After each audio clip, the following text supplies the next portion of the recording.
waxaana wanaagsan dhammaan akhyaartana daawanaysa meel kastoo joogtaanba ku soo dhowaada mar kale iyo barnaamijkeenii falaqaynta qodobadan ku soo qaadanayno waxaa ka mid ah ciidamada ilaalada xeebaha jamhuuriyadda Somaliland oo heegankii ugu sarreeyay la geliyay iyo dhaqdhaqaaqiyo hadda ay wadaan oo ay bilaabeen maanta iyo arintan oo ku soo beegmaysa kadib markii laga war helay in dowladda fadhiidka ee Soomaaliya iyo Turkigu ay markaa xeebihii Somaliland iyagu dilaalayaan oo ay wareejinayaan kaasi oo markaa ay doonayeen masbacda u sulaan dowladda Itoobiya oo markaa ay yiraahdaan xeebaha Somaliland anaga ka talina ee markaa qaado oo ay markaa boqorad ka mid ah ku dul saxaxaan Somaliland iyo dhinaca kale waxa ku soo qaadanaynaa barnaamijka taliyaha ciidamada booliska jamhuuriyadda Somaliland Cabdilaahi Cabdi Dheere oo markaasi hadda la kulmaya saraakiisha ciidanka dalkaasi markaa Ingiriiska ah oo markaa halkaasi ay heshiisiyo ku kala saxanayaan iskaashi ay markaa sameynayaan ciidamada booliska jamhuuriyadda Somaliland iyo markaasi laamaha ammaanka ee dalkaasi Ingiriiska kaasi oo markaa hadda la iska kaashanayo sidii argagixisada iyo waxyaabaha amni darrada ah la iska caawin lahaayeen labada dal iyo markaasi arrimo badan oo hadda markaa halka lagu soo gabagabeeyay heshiisyo caalami ka dhacay ayaan iyadana eegi doonaa dhinaca kale waxaan ku soo qaadanaynaa barnaamijka cadawgii jamhuuriyadda Somaliland ee aqoonsiga iyo horumarka Somaliland ka dhimanayay ee wadamo badan ay ku jiraan oo ognahay oo dowladda fadhiidka Soomaaliya horboodayso ayaa hadda waxa ay doonayaan oo ay dadaal ugu jiraan in ay amniga jamhuuriyadda Somaliland khalkhal geliyaan oo marka xagga ammaanka la jahwareeriyo taasi oo hadda istuseen in markaa ay tahay qodobka kaliya ee lagaga hortagi karo aqoonsi caalami oo Somaliland hesho iyo horumar ay markaasi hesho waxaan idin hayaa haddaba xogo sireedyo markaasi laga helay gruubyada ay cadawga ku tashadaan kaasi oo markaa ay fajiyo ugu degayaan qarannimada Somaliland sidii dhaawac loo gaarsiin lahaa xagga ammaanka oo khalkhalgelin weyn loogu sameyn lahaa ammaanka jamhuuriyadda Somaliland iyadoo markaasi dadka qaar la dilayo la beegsanayo yacni fajiyo noocaas oo ay dejinayaan ayaa markaasi laga helay gruubyada cadawga ku tashadaan xogahaasi oo markaa hadda ay markaa ifafaalahoogina la arki karo oo markaa cadawga sidii ay markaa ammaanka Somaliland duulimaad ugu yihiin ay noo caddahay haddaba cododsireedyadaasi fajiga loogu dejinayay qarannimada Somaliland in lagu weeraro ayaan idin dhegaysiin doonaa barnaamijka oo qaybta saddexaad aan ku soo qaadan doonaa ku soo dhowaada barnaamijka waa hagaaga ku bilowna barnaamijkee taliyaha ciidanka booliska jamhuuriyadda Somaliland sareeye guuto Cabdiraxmaan Cabdilaahi Xasan oo Cabdi Dheere ku magac dheer iyo wafdi saraakiil ah oo uu hogaaminayo oo safar shaqo ku joogay dalka Ingiriiska iyadoo oo markaa safarkan ay ku wehelinayaan saraakiil ka tirsan xafiiska FCDO loo soo gaabiyo ama Foreign Commonwealth and Development Office ayaa ujeedadiisu ahayd xoojinta iyo sidii markaa loo sii wadi lahaa xiriirka booliska jamhuuriyadda Somaliland iyo xafiiska FCDO ee dalkaasi Ingiriiska ama UK taliyuhu wuxuu magaalada London kula kulmay saraakiil sare oo ka tirsan booliska Ingiriiska halka magaalada Cardiff uu kulan kula yeeshay saraakiil sare oo ka tirsan booliska South Wales kulamadan ayaa lagu lafagurayay sidii loo xoojin lahaa wada shaqaynta labada dhinac iyadoo la raacayo siyaasadda madaxweynaha jamhuuriyadda Somaliland ee waxa la yiri tayeynta ciidamada taliyuhu waxa uu markaa saraakiishii uu la kulmay kala hadlay kor u qaadista tababarada iyo markaa tababarada ay siiyaan booliska jamhuuriyadda Somaliland intuu haddaba safarkan shaqo ku jiray taliyaha ciidanka boolisku waxa uu sidoo oo kale la kulmay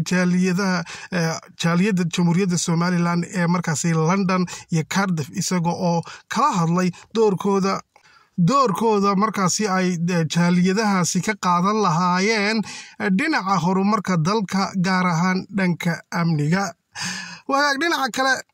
markasta oo markaasi qof horumar gaaro ama dawlad ay horumar hiigsanayso kale cadawgu badanaya cadow diidan markaa horumarka aad gaaraysid oo waqti la dagaalamaya dhaqaale yeelatid oo automatically iskaga samaysmaya iyo cadow soo jireen oo jiritaankaaga marka hore diidanaaba hadda Somaliland maadaama aqoonsi sugayso oo markaasi aqoonsiga maanta inoogu dhow yahay oo dowladda Mareykanka diyaar la tahay inay aqoonsi la siiso oo madaxweyne Trump boqolkiisa maalmood ugu horeeya ku darsaday inuu ina siinayo aqoonsi oo jamhuuriyadda Somaliland aqoonsanayo ayaa sida oo kalena dhaqdhaqaaqyo kale ay jiraan oo marka xaggii maalgashiga iska soo daba dhacayso Imaaraadku sheegay inuu inoo furay dhammaan albaabadiisii maalgashiga oo dhan walba markaasi horumar ku samayn doono dalka jamhuuriyadda Somaliland ayaa cadow markaasi waxa ay ka xumaanayaan horumarkaasi la gaarayo kuwii diidana aqoonsiga Somaliland iyo horumarkeeda ayaa waxay maleegayaan fajiyo kala duwan oo kolba sidii ay hagardamaalan lahaayeen qaranka waxayna ogeyn markii madaxweyne Muuse Biixi Cabdi uu MOU-ga soo saxeexay Ethiopia aqoonsiga markaasi Ethiopia inay siinaysay in cadowgii Somaliland godadka ka soo baxeen oo dad wadamo badan oo haysanay walaalihiin ayaa markaasi cadaystay cadownimada jiritaanka jamhuuriyadda Somaliland kuwaasoo geed dheer iyo geed gaaban buu fuulay marka sidii ay ula dagaalami lahaayeen aqoonsigaasi aynu helaynin hadda may hadhin inay hadheen mar hadduu Muuse Biixi Cabdi meesha ka baxay maaha macnaheedu cadowga inay hadheen oo moogtay waxay la dagaalamayeen Muuse maahe waxay ahayd markaasi jiritaanka qarannimada Somaliland oo markaasi in la aqoonsado ay diidan yihiin waxaana jirta hadda in kaba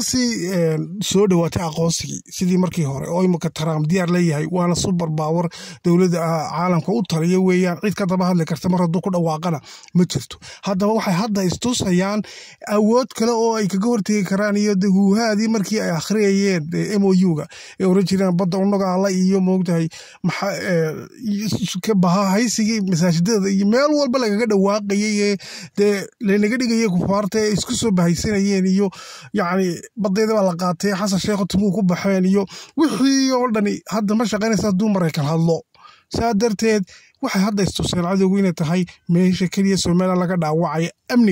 amniga ay hadda weerar ku yihiin qarannimada Somaliland si loo waxyeeleeyo oo markaasi amni darro loo sameeyo yacni dilal iyo waxyaabo noocaas iyo ma garatay sifo kastoo amni lagu khalkhalgalin karo ay markaasi hadda qorsheeyeen qorshahaasi oo hadda bishii ugu dambeysay aduu bil ka hor ayaa markaasi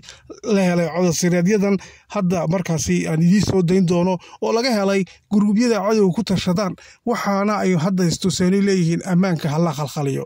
oo markaasi weerar ugu qaado waxyaabo noocaas ay farayaan taasi oo marka laga yaabo ifafaaleeyna arki karno imikana bal marka ay la dhageyso cadowga bil ka hor shirqoolada ay degayeen markii uu Trump xilka la wareegay oo aqoonsiga Somaliland hadda يعني أوديسي سجوا وتوصل دوادي أقانسي سومالان أيه فتشة سيدة تينيين بالجروبية ضيع لك سوق على إلى دقيسو سومالان إثيوبيا إيرلاين أو بس يكون لو نفتح كفلا nothing finish إثيوبيا إيرلاين وحلوائي دون عدة شمرة هل كان سيد الله وضع فريستو أيه وحويان قمدي ولا وضعوني دونه وحديل الدون النظام سيستم siyaasiyiinta hargeysa dhex socda oo qofna ilaalin oo beesha caalamka ka imaaday mid in la afduubtaa ku filan Somaliland tan dhanba madaxa lagu dhufto cadaanka meelaan iska marmaray ma aragti oo leh Somaliland is peace oo meelaha warwareega hal hab nafta la dilun baa ku filan hal wiil oo jidka u istaaga oo nafta dhaafsiya ku filan you cannot explain it hadana kii kale la dhaafsiyo midka saddexaad la dhaafsiyo meesha amni ma aha la oranaya sida ma aragtay Pale State Soomaaliya 100 askari la daba dhigaya haye adduunka waxaad ka soo dhaadhicinaysaa maxaa ku dhacay marka maxaad u malaysaa in lagu leeyahay Hargeyso inta la soo tago hal mar baa lagu soo duminaya amniga laga tirtiraya walaalo dadkii maalgashiga xaaraanta qaatay baa loo sameysanayaa dib jir ka shaqaysta Israa'iil ina meesha fadhiisato waa ku adeeg shaqo shaqaysata nabad baa loo diidaya burcad baa la sameynaya ila meeraysa la galaya kan markii la hagaajiyo daba kala loo tagaya la gubaya maxay galmaana dhist lacag baa iga jira maxay galay waaga kuwaasi waxa weeyaan cadowga jamhuuriyadda Somaliland ee markaa diidan aqoonsiga iyo horumarka Somaliland doonayso oo markaa guruubyo ay ku tashanayeen sidii ay Somaliland markaa weerar xagga amniga khalkhalin laga geliyay yani ay qorshayaashaasi ay dejinayeen ilaa bil ka hor buu habarmaynaya markii codadkan guruubyadooda markaa laga helay baraha bulshada iyo moogtay dadka inta badan